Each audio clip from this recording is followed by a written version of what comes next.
Welcome back to Talk of the Town on 99.7, 1450 WHTC and WHTC.com. We welcome you back to Talk of the Town for this Wednesday, December 29th. I'm Gary Stevens. Even though we are talking as winter begins, let's take a look at when summer begins in about 6 months from now. A new event coming to this area, and hopefully it'll become a staple of this area. It is the first Holland Waterfront Celtic Festival and Highland Games. And to talk more about that, we welcome back a good friend to the program. Former Holland City Councilman Craig Rich joins us via the Zoom connection this morning. Craig, good morning and welcome back to Talk of the Town. Hi, Gary. Good morning. Good morning and glad you are with us. And if you have a question about the Celtic Games, what they are all about, and yes, since Craig Rich does do a little, scuba diving from time to time. After all, he is the old pirate. He'll be happy to answer that as well at 616-395-1450. All right, we're not talking about a basketball team in Boston. It is the Holland Waterfront Celtic Festival and Highland Games, the first annual set for June of 2022. Tell us a little bit about the games, how the idea started, and why maybe the Holland and Waterfront area is good for something that, has an Irish look to it, to be honest with you. Yeah, Irish, Scottish, Welsh, Cornwallian, Brittany, Isle of Man, all the great Celtic nations, those countries centered around the United Kingdom, where the Gaelic language is kind of their root. And if you try to figure out who founded what and where all the nations began and all of that, it's a lifelong study, I think, because it's quite a story. But there are a lot of people in West Michigan who are Irish, Scottish, Welsh, have a lot of other types of backgrounds and ancestries. And with Ancestry.com and all the other DNA tests that we all take now, I've always known that my great grandfather was Irish. He was adopted, though, so his name was Vider. I mean, he had this awesome, Dutch German sounding name. Then they lived in Fenville and they were farmers. But I knew that his birth name was Gary. Mcgarry.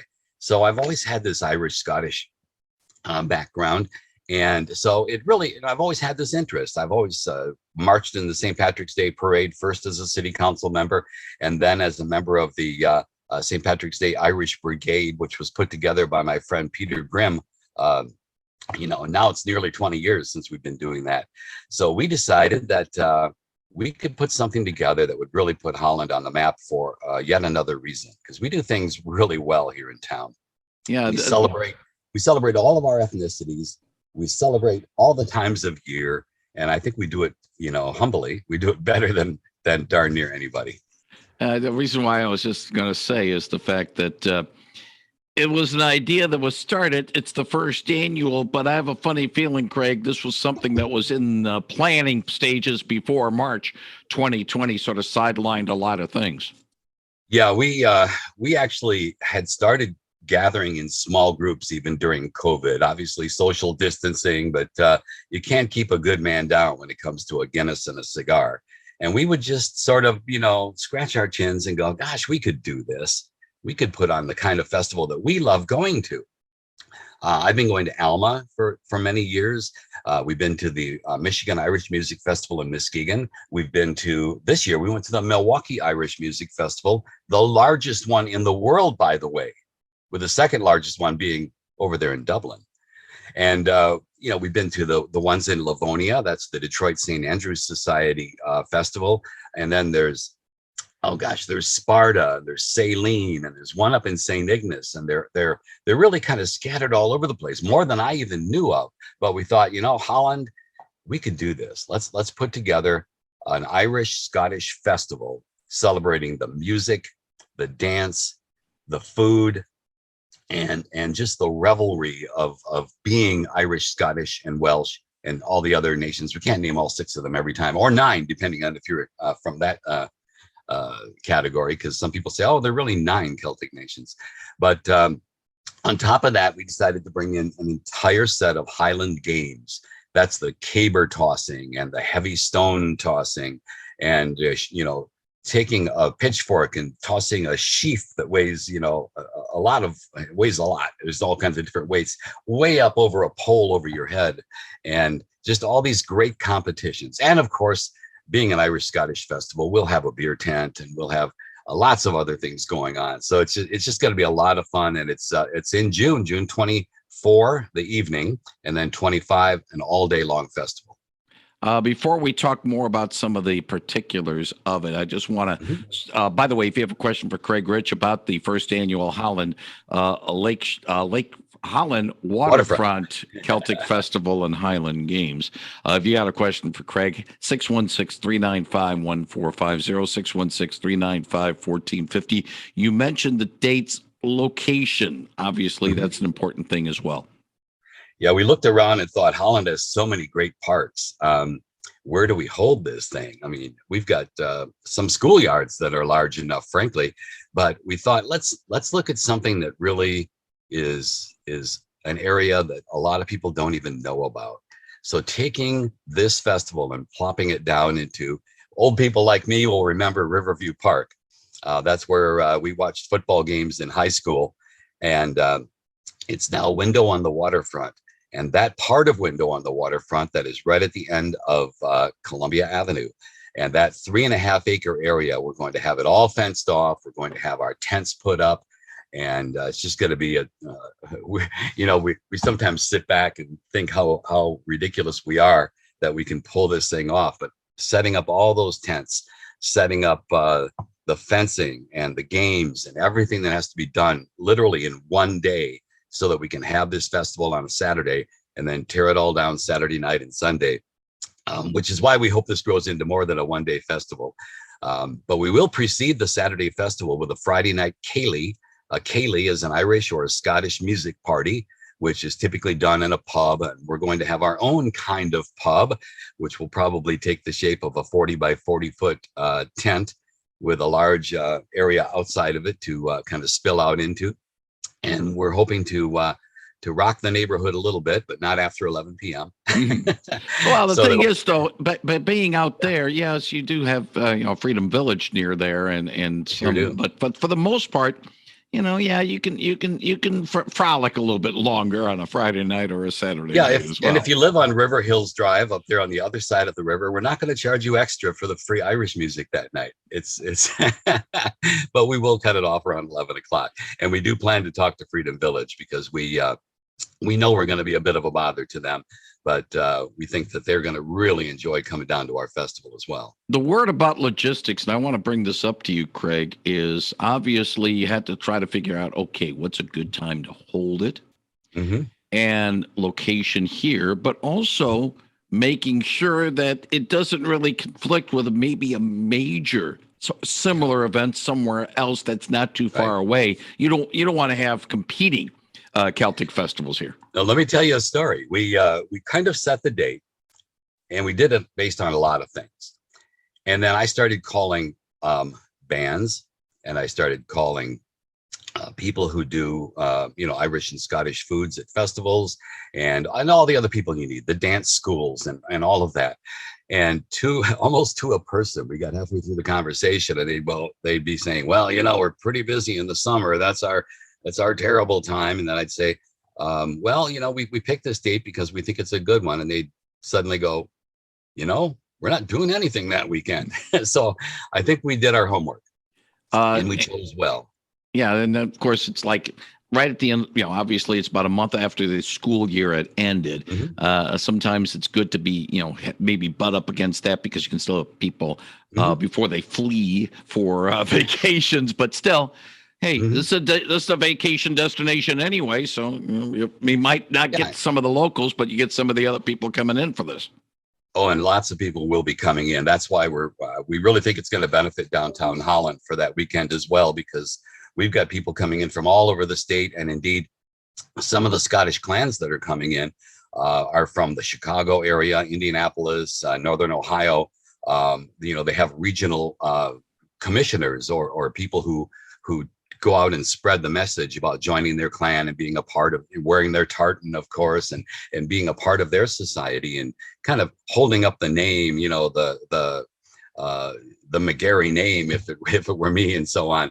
And it's it's just a fun time for everybody. And I think that we're going to draw people from all over the state of Michigan. It looks really promising at this part. Now, what we're doing right now, of course, we're in the fundraising part, which is one of the reasons I'm here on the radio.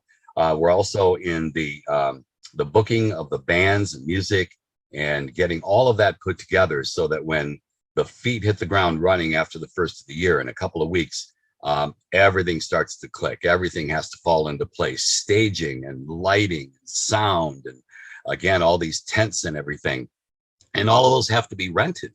We don't own a 40 by 40 tent. So who does? So we have to rent all that stuff for a one-day use, and it's thousands of dollars. And so, yeah, that's the big phase right now, which is, of course, the fundraising. And we've had so many people step up already. And we've had other organizations and festivals in town literally say to us, what do you need as far as help with, not money, of course, because they have their own fundraising to do, but sharing of some of the logistical items. 616-395-1450. If you have a question for Craig Rich talking about the planned first annual Holland Waterfront Celtic Festival and Highland Games set for window on the waterfront, the third, I believe, weekend in June, if my calendar is correct. Craig's doing the checking on me on that. So fourth one. Okay. He gave me the 4 sign. When we do have the video available, you can see him flashing in, but that's okay. Makes me sound good on the radio. I'm going to throw this weird thing out. When we talk about an Irish, it's not just Irish, but a lot of British and English events and along those lines. Sometimes when events such as this, ethnic events come in, it introduces people to not only ethnic food and ethnic dancing and ethnic crafts and all that, but also, as you mentioned, the athletic aspect of it, the Highland Games. But I always think about one peculiar Irish sport that I don't know whether or not it would take off in this country, but it fascinates me, and I don't follow it that much. Hurling. I don't know whether or not, maybe not this year, but maybe somewhere down the line, maybe have a hurling exhibition just to show people about this peculiar Irish sport that has a little bit of baseball, a little bit of lacrosse sort of mixed in all with it. Yeah, very much like lacrosse, although the rules are quite different, but some of the equipment is very similar. There's Irish road bowling where they literally go from like Holland to Zealand bowling just down the road. And of course, everyone's probably holding a pint while they're doing it, but it is Ireland after all. So yeah, there's so many things that this could develop into. In fact, this year, one of the things that we're a little bit holding back on simply because we can't afford it would be to bring in Highland bands, Scottish bagpipe bands. They are like just about $2,000 for the day, a little bit less for some of them to bring one in for the day. Now, if we were a fully sanctioned bagpipe competition festival, they would come for free and they would compete for medals and all of that. But we're not yet. We hope to be in a couple of years. And that's just one of the things that we're going to have to kind of ease back off on this year and not go whole hog on everything, but to really try to do a good job on the things we do decide to do. And that's going to, leave a few things out. We're hoping to have a piper or two, standing up on the, I always picture this, there's a little hillside there that frankly, if you squint your eyes, it looks a little like an old Celtic burial mound. It does have a little house on top, and that was the old pumping station and water storage. But imagine a lone piper up there. I think we're going to put one up there about 6 a.m. and start piping. And it'll be a clarion call. A new way of setting an alarm clock. Let's get to a call. Let's not get to a call. 616-395-1450 if you have a question for Craig Rich about the first annual Holland Waterfront Celtic Festival and Highland Games. You mentioned about food and music and dance. We know, of course, the signature event in this town being the Tulip Time Festival, and they have art as well. Is that something that maybe could be down the line that could be a part of this as well? And maybe even have a poster festival of your poster competition of your own, like Tulip Time does. Well, you'll see that we have where it is over there, over my shoulder. I had a friend of mine, Craig Tomala, come up with our logo, and I specifically sketched it out. It was like the quintessential story of sketching something out on a napkin and then giving it to a professional. So it's a Celtic knot mounted on a windmill base, and we thought that says it all right there. It's Holland and it's Celtic, and so I think art is going to be a part of this. We will have various tents with little 10 by 10 tents where craftspeople can come in. We are trying to be somewhat direct this year, though. We've had people ask if they could come in and sell, all kinds of food, or people who want to come in and sell their crafts that they sell down at the Civic Center and so on. And my question has been, is it Irish, Scottish, Celtic, Welsh? Is it something related? Do you do some kind of Celtic jewelry? And you've seen beautiful stuff. They make earrings that have beautiful Celtic knots on them and that kind of thing. So we don't want this thing to get washed away by the commerciality of a festival.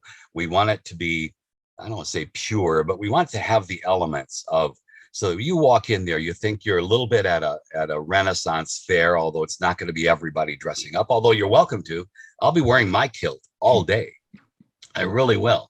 In fact, there's a group of us, the Holland Celtic Society, that started this thing essentially in Pete Grimm's garage and in my garage, where we'd get together and just celebrate Scottish and Irish holidays. And this really, the germ of this whole thing happened out in my garage back in March.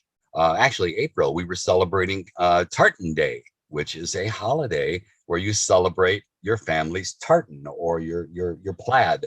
And I don't really have one yet. I'm still trying to verify all of mine, but it's going to be Irish and not so much Scottish. But I wore the Pride of Ireland plaid from my kilt, and I wear it when we go to Alma. I wore it when we went to Milwaukee. And if you're standing alone somewhere in a kilt, you look like an oddball. But if you're standing with about 3 or 4 other people somewhere at a kilt, people are going, wow, I want one of those. Well, sometimes the power of persuasion certainly does work in that situation. Well, we're hoping to have a kilt vendor there too. It'd be great. We're still looking for an official kiltier of the festival, somebody to come in and have maybe some utility kilts, but also some really high quality kilts, because we want this whole thing to just be a lot of fun. When I met with Gwen Allward a few weeks ago, the executive director of Tulip Time, we started talking back and forth about various things. And I don't know if she asked what we hoped to be in the future or whatever, but the answer came out from me. We want to be the second largest festival in Holland in a couple of years. And I think ambitious goal for Craig Rich and company. We're chatting with former Holland City Councilman Craig Rich, one of the organizers of the first annual Holland Waterfront Celtic Festival and Highland Games that'll be held at Window on the Waterfront coming up in June. The evening festivities on Friday, the June 24th from 7 p.m. until 11 p.m. And then the gates open on Saturday, the 25th. That will be including Highland Games, music stage, dance stage, clan tents, and retail and food vendors. Craig, you mentioned the fact that you are joining us this morning to try to drum up some financial support. Obviously, you can't run an event such as this on the goodwill of your name. Your name is good, but not that good, unfortunately, Craig. But the thing is, the other thing I think you want to try to get people involved with is getting people involved with the festival. Volunteer opportunities are there. Yeah, we're going to need, the way I figured it, about 60 people who would love to be at the festival this year, but the way they're going to be at the festival is by working and being a part of it. all kinds of, ticket takers and runners and people with muscles bigger than mine to help set up some of the tents and the fencing and all of that. So lots of volunteers are needed. And we have a volunteer sign-up site, which is about 20% full now. So we're doing well. And it is at signupgenius.com. You can search for Holland Celtic Festival. That's kind of the short name, Holland Celtic Festival, of the whole thing, because we don't want to say Holland Waterfront, Celtic Festival and games every time. We are a 501c3 nonprofit organization, by the way. And we applied to the IRS, and under the state of Michigan, we're a nonprofit corporation. And anybody who wants to make a donation is welcome to do so. There is a way to do that. You can go to our website, which is hollandcelticfestival.org, O-R-G, and click on the button that says donate, I believe, and it'll take you to the sheet that shows all the 9 different levels of sponsors. Sponsors get, of course, tickets to the Kaylee on Friday night. That's the big party. Also to the Saturday festival, and business type sponsors will get their logos and on the t-shirts and on the if you supply your banner, we'll hang it on the fencing, and all kinds of benefits that way. So it's going to be a great fun time, and it's going to take a lot of people to pull this off. So volunteer, give money, whatever you can do, and be a part of this. It's going to be great. You can say you were there for year 1. By the way, again, the website, which is Holland Celtic Festival.org. By the way, for those of you who are Americanized, it's Holland Celtic Festival, but that'll help you in your spelling. But if you are interested in, really, that's the website to go. For those who are, maybe not computer savvy, there are a couple of phone numbers listed on the webpage that you can contact, especially for volunteer opportunities. And we'll put a link to hollandcelticfestival.org. And we put the podcast of our conversation with Craig Rich on our webpage at WHTC.com. And that will be in a few minutes. Real quick, Craig, are we getting ready for mysteries and histories beyond the inland seas coming up this spring? Yeah, we're actually still searching for a specific date for the Michigan Shipwreck Research Association's annual event. Annual. It's hard to say that since the last one was in 2019. So we're working with Hope College, trying to get a date for the Knickerbocker, but it's looking like it's going to be late April this year.